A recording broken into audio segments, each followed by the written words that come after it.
जाहिर सां सभिनी खां पुराणी जेका हासिल वारी आसा बि आहे मुंहिंजी हिन लाड़काणे खां शुरूआत कई साहब में ऐं हुन वक़्तु दादा साहब में असां ॿई ग्रुप सां हूंदा हुआसीं ही हुते लाड़काणे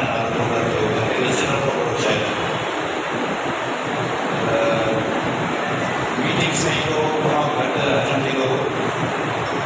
असांखे रखायो काओ आयल अक्सर लाड़काणे माण्हू हूंदा छोकी कुर्सी जा कपिड़ा ड्रेस लिफ्ट आहे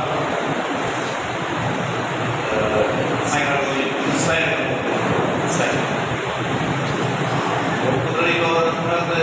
प्रिंट मीडिया जो अख़बार जो वही वरी कराची में वञी खां कामिश जॉइन हुई लॻनि सां सलामदार हुई पोइ वरी मां रवाना ज़ाहिर ज़िंदगी सां भरपूर माण्हू ऐं ज़िंदगी हुन मां छिलकनि नज़र ईंदी हाल में ख़ुशि रहणो आहे ऐं उहो फिरंदो मतिलबु हुनखे असां दोस्तनि तरह 24 कलाक करे शाम जो हुजे ॾींहं जो हुजे अधु राति जो हुजे वरी तव्हां पंहिंजे दुकान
ये कई क्षेत्र में महाराज जेल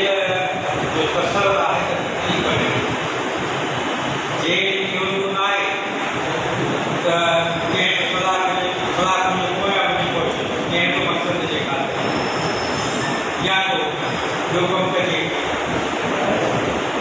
जे दरअसल तकलीफ़ जो को तसर आहे त जेल में हुजे ऐं पोइ माण्हू वठां ऐं या सफ़र में हुजे ऐं जॻह सफ़र में हुजे हिकिड़ा सफ़र त थींदा आहिनि हितां रोड पाण निकितासीं रोहणी में पहुता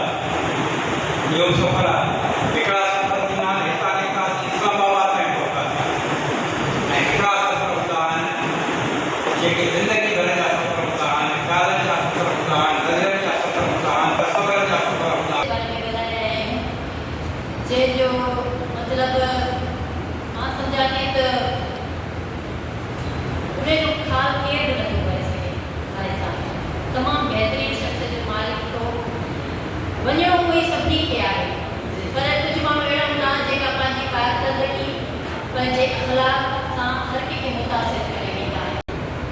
दोस्तों साथियों पर मौजूद थी अली मुर्तज़ा अहिड़े नमूने सां डेटाबेस की माना सॼी यानी हिकिड़े माण्हू जी सॼी लाइफ खे हिकिड़े सुठनि में समराइज़ करण जो ख़ूबसूरत जेको अंदाज़ो बिल्कुलु सॼी हुनजी लाइफ इन नमूने सां हू पंहिंजे मिज़ाज में ॾाढो नफ़ीस हुयो ऐं सफ़र जो शौक़ीन हणनि हकलनि ॿेली सारण वारी कहाणी जे हिसाब सां सफ़र में जेतिरा बि साथी आहिनि जीअं बि हुजनि सफ़र जो माण्हुनि ॾाढो भलो हिक खे ख़्यालु रखंदा पंहिंजी रिपोर्टिंग ऐं प्रोफेशनल लाइफ जे हिसाब सां ॾिसे त उन में जाकोड़ी महिनती ऐं पंहिंजा सोर्स ठाहे ख़बरूं ब्रेक करण ऐं उन सिलसिले में